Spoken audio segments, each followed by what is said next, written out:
اور اگلی بات محرم الحرام کے اندر کوئی سنی بھائی بھی نوحہ نہیں سن سکتا، کسی قسم کا نوحہ سنی بھائی نہیں سن سکتا. کئی سارے نوجوان ہوتے ہیں انہاں سٹیٹس لائے ہوتے ہیں انہاں والے بیت میں بڑی عقیدت یہ نوے سٹیٹس لا کے سمجھتے ہیں اسی بڑے حسینی ہونے کا حق ادا کر دیتا ہے. نہیں میرے بھائی، بالکل اس کے اندر کئی ایسے الفاظ ہوتے ہیں کہ جڑے گستاخی کے اندر زمرے کے اندر آ جاتے ہیں، پھر اسی پڑھ ہو جاتے ہیں تو جواب سانو دینے پہنتے ہیں.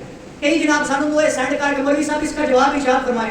او یار جواب انہاں کرو جڑے نوے پڑھتے ہیں یا جڑے نوے تواڈے تک پہنچاندے نے. اسی ہر گل دا اسی جواب دینا ہے، اسی اس گل دا جواب دینا جڑی اسی بیان کیتی ہے.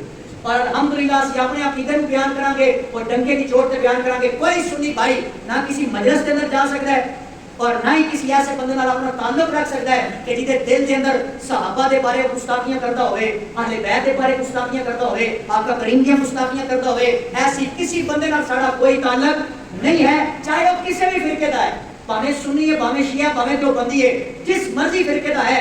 انہاں مقدس چیزاں دی اگر وہ بے ادبی کرتا ہے، گستاخی کرتا ہے، ساڈا اعلان ہے ساڈا اس بندے نال کوئی تعلق نہیں ہے.